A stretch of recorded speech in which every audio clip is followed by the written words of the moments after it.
What if I told you that the very weekend you spend just exhaustively fertilizing your lawn in those bright sunny days of May? Oh, the classic May weekend warrior. Right, exactly. What if I told you that exact effort is the reason your lawn is going to turn brown, shrivel up, and just completely die by July? I mean, it sounds totally counterintuitive, but it happens literally thousands of times every single summer. People trying to force nature to, adhere to a human schedule. And that is exactly what we're dismantling today. Welcome to this deep dive. You know, usually when we think about household maintenance like painting a room or doing the laundry, the timing doesn't really change the outcome. Right. A wall takes paint the exact same way on a Tuesday afternoon as it does on a Saturday morning. Exactly. You do the work, you get the result. But the second you step outside into your yard, Mm. that logic just completely falls apart. You're no longer like crossing items off a static chore list. You're stepping into this high-stakes game of biological and economic strategy. And the stakes are genuinely high, right? Especially when you factor in your time and, well, your bank account. Landscaping is one of those very few areas where the specific, precise moment you schedule a task dictates not just the price you're going to pay a contractor, but the actual biological survival of the work itself. Which is wild to think about. It is. Like if you prune your fruit trees a few weeks too late, you lose an entire year of apples. Uh-huh. Or if you decide to plant this beautiful, super expensive maple tree in the middle of July. Which I've definitely seen people do. Oh, all the time. Yeah. But you are practically guaranteeing it's going to die of heat stress. But the good news is all of this is entirely preventable. Okay, let's unpack this. Yeah. Because our mission today revolves around this incredible, comprehensive guide from PicksByTown, and it's focused specifically on the Mid-Atlantic region. So we're talking Delaware, Pennsylvania, New Jersey, Maryland, and Virginia. Yeah, a very specific climate zone. Right. And we often think of yard work as something we do simply when the weather gets nice and we feel this sudden urge to be outside. Yeah. But we are going to show you how to break that costly habit. We're going to perfectly sync the biological needs of your yard with the economic boom and bust cycles of landscaping contractors. Which is really the core of it. I mean, we are mapping biology to your budget. Knowledge like this is only really valuable when you understand the mechanisms behind it. If you understand the why, then the when naturally falls into place. Let's start with the season where everyone seems to just lose their minds and their money. Spring.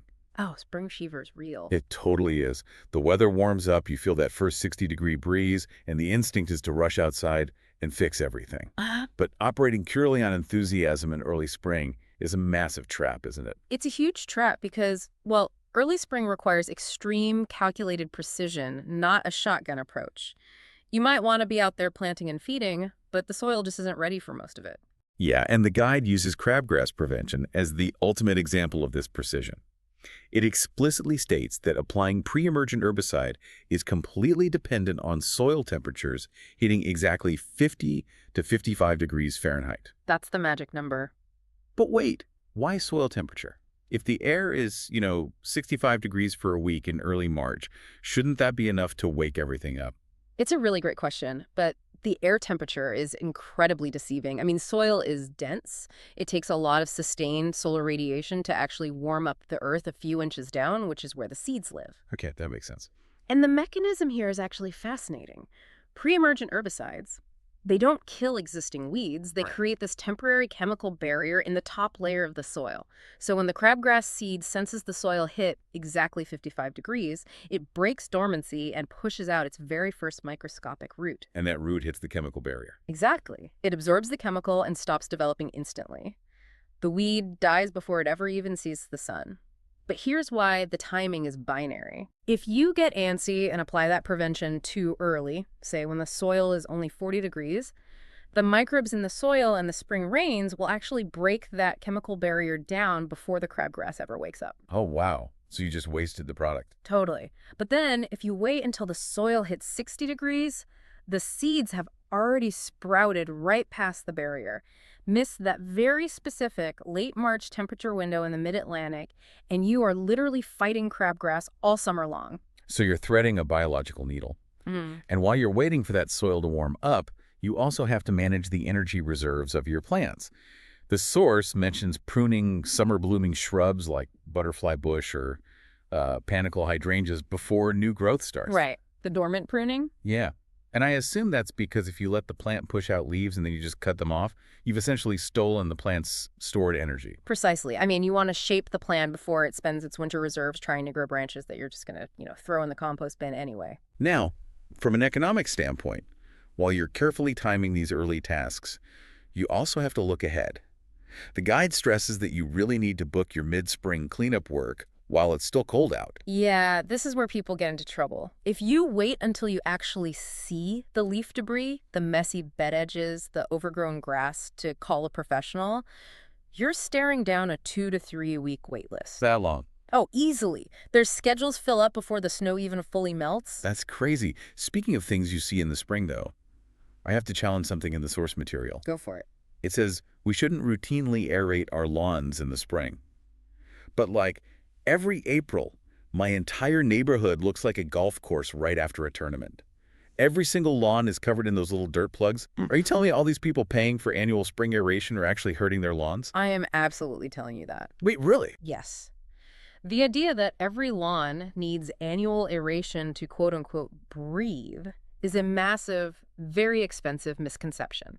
Core aeration, which is where that heavy machine rips those little plugs of soil out of the ground, is essentially performing surgery on your lawn. Surgery? That sounds intense. Well, it is. And you should only perform surgery if there is a diagnosed medical problem. In this case, the problem is physical soil compaction. But how do you actually diagnose compaction? What does it physically do to the dirt? When soil gets compacted, and this is usually from heavy foot traffic or construction or just really dense clay settling over time, the physical pressure crushes the microscopic pore spaces between the dirt particles. Okay, so it just gets squished together. Right.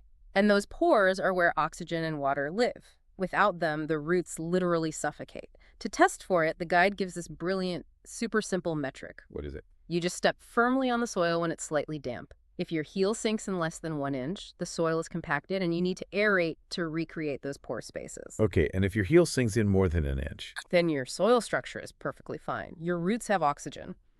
If you run an aerator over that healthy soil just because it's April, you are violently tearing up the root system right when the grass is stressed and trying to expend energy just to wake up from winter.